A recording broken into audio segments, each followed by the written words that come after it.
বাংলাদেশ অনূর্ধ্ব-19 দল এবং শ্রীলঙ্কা অনূর্ধ্ব-19 দলের মধ্যকার এশিয়া কাপের ম্যাচে সেমিফাইনাল খেলা নিশ্চিত হয়ে গেছে আগে থেকেই। সেদিক থেকে আজ দুবাইয়ের অনূর্ধ্ব-19 এশিয়া কাপে ম্যাচটি ছিল নিয়ম রক্ষার। তবে সেমিফাইনালের আগে কেউ বা হারের অভিজ্ঞতা নিতে চায়। বাংলাদেশের অনূর্ধ্ব-19 দলের হারের স্বাদ নিতে হয়নি। দলটির আজ শ্রীলঙ্কা অনূর্ধ্ব-19 দলকে হারিয়েছে 39 রানে।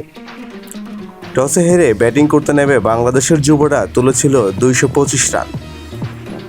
তাড়া করতে নেমে 186 রানেই গুটিয়ে যায় শ্রীলঙ্কা। বি গ্রুপে চ্যাম্পিয়ন হওয়ায় ওঠায় সেমিফাইনালে বাংলাদেশ পাচ্ছে এ গ্রুপের রানার আপ পাকিস্তানকে। 19 ডিসেম্বর দুবাইয়ে দ্বিতীয় সেমিফাইনালে পাকিস্তানের বিপক্ষে খেলবে বাংলাদেশ।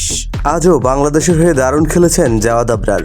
গ্রুপ পর্বের প্রথম ম্যাচে আফগানিস্তানের বিপক্ষে 96 আর দ্বিতীয় ম্যাচে নেপালের বিপক্ষে অপরাজিত 70 রান করেছিলেন এই ওপেনার। জাওয়াদ আজ খেলেছেন 49 রানের এক দুর্দান্ত চকচকে ইনিংস। আরেক ওপেনার রিফাত বেগ করেছেন 36 রান। এই দুই ওপেনার 12.3 ওভারে দলকে এনে দেন 84 রান। তবে এমন ভালো শুরুর পরও বাংলাদেশের সংগ্রহটা বড় হয়নি। 29.3 ওভারে 3 উইকেটে 163 রান ওঠার পর বাংলাদেশ শেষ 7 উইকেট হারিয়েছে মাত্র 62 রানে। পুরো 50 ওভার ব্যাটিং করতে পারেনি আজিজুল হাকিমের দল বাংলাদেশ, গুটিয়ে যায় 46.3 ওভারে। বাংলাদেশের ইনিংসে এমন ধসে বড় ভূমিকা শ্রীলঙ্কান অফ স্পিনার কাভিজা গামাগের। তিনি নিয়েছেন 38 রানে 4 উইকেট। বল হাতে বলাররা অবশ্যই শুরুতেই দলকে বড় ভরসা দিয়েছেন। 44 রানেই তুলে নিয়েছেন 4 উইকেট।